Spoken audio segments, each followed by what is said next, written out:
दोस्तों, welcome to my YouTube channel. साथियों, आज हम बात करेंगे कुछ ऐसे अनसुने फैक्ट्स अबाउट बीएसएनएल। दोस्तों, आज हम बड़ी आसानी से बीएसएनएल का मजाक बना देते हैं और शायद सोशल मीडिया पर सबसे ज़्यादा। पर हमें बीएसएनएल का पास्ट, प्रेजेंट और फ्यूचर पता होना चाहिए। इसी वजह से मैंने आज की स्टोरी को 3 हिस्सों में डिवाइड किया है: बीएसएनएल का पास्ट, बीएसएनएल का प्रेजेंट और बीएसएनएल का फ्यूचर। दोस्तों, बीएसएनएल का इतिहास 19वीं सेंचुरी के ब्रिटिश राज से जुड़ा हुआ है। उस जमाने में टेलीग्राफ कहे जाने वाले संचार के माध्यम से ही दूरसंचार का जन्म हुआ है। ब्रिटिश एम्पायर द्वारा बनवाए गए तारघर को फिर इंडियन गवर्नमेंट ने डायरेक्ट ऑपरेट किया, जैसे आज वो रेलवेज को और पोस्ट ऑफिस को ऑपरेट करते हैं। जैसे जैसे समय बढ़ता गया, टेक्नोलॉजी में भी चेंजेस होने लगे। टेलीग्राफ से टेलीग्राम हुआ और टेलीग्राम से टेलीकॉम। दोस्तों, आपको ये वाले फोन्स तो याद ही होंगे। ये वो समय था जब लोग आज़ाद हुआ करते थे और फ़ोन बंधे हुए थे। फिर आया 1 अक्टूबर 2000 का दिन, जब इंडियन गवर्नमेंट ने अपना टेलीकॉम का सारा काम एक पीएसयू बनाकर बीएसएनएल के हाथों सौंप दिया, जिसकी उस समय मार्केट में मोनोपोली थी। दोस्तों, क्या आप जानते हैं उस समय बीएसएनएल की ऑथराइज कैपिटल कितनी थी? Any guess? 1,50,000 करोड़। जी हाँ दोस्तों, 1,50,000 करोड़। 2006 का साल आते आते बीएसएनएल एक बहुत बड़ा प्लेयर बन चुका था।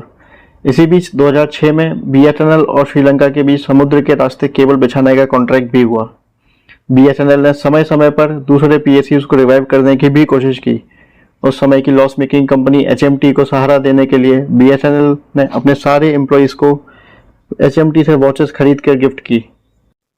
2007-8 में बीएसएनएल की पोजीशन ऐसी थी कि उस समय के पीएमओ ऑफिस कमेटी के मेंबर सैम पित्रोदा ने 40,000 करोड़ रुपए का आईपीओ का प्रस्ताव दिया, जिसे बाद में सिक्योरिटी रीजंस की वजह से कैंसिल कर दिया गया।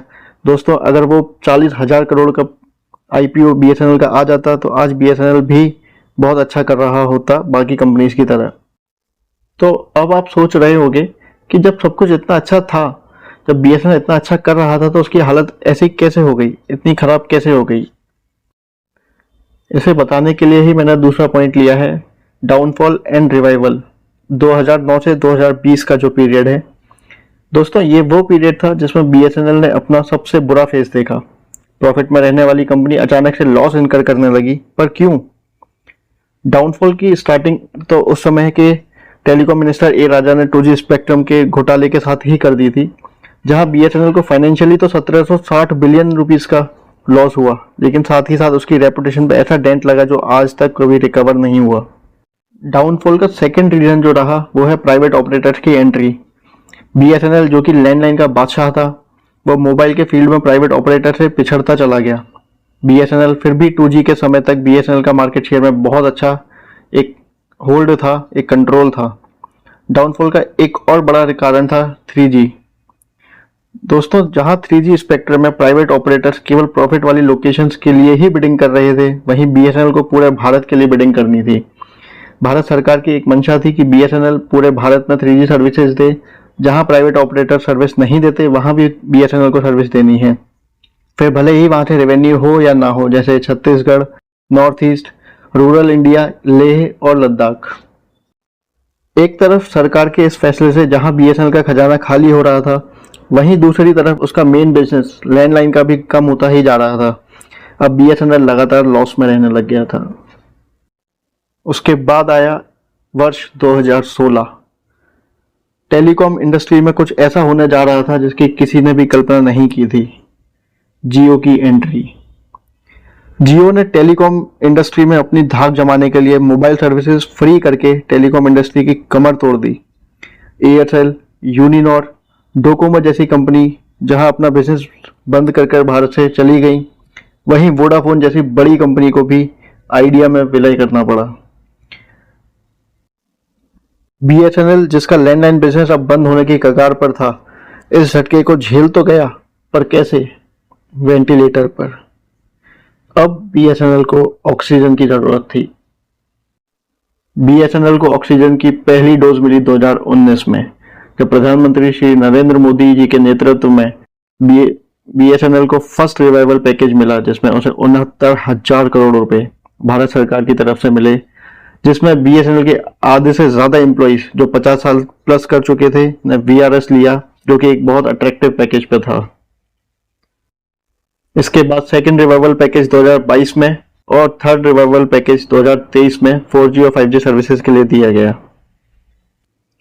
आज 2024 में BSNL का रेवेन्यू और एबिटा दोनों ईयर ऑन ईयर बेसिस पे ग्रो कर रहे हैं और उसका जो डेट है वो लगातार डिक्लाइन कर रहा है दोस्तों, लगातार डिक्लाइन कर रहा है। दोस्तों मेरा जो तीसरा और आखिरी पॉइंट है वो है फ्यूचर और BSNL की जरूरत। हमें BSNL की जरूरत क्यों है? BSNL ने C.DOT के साथ मिलकर 4G और 5G स्वदेशी टेक्नोलॉजी का निर्माण कर लिया है।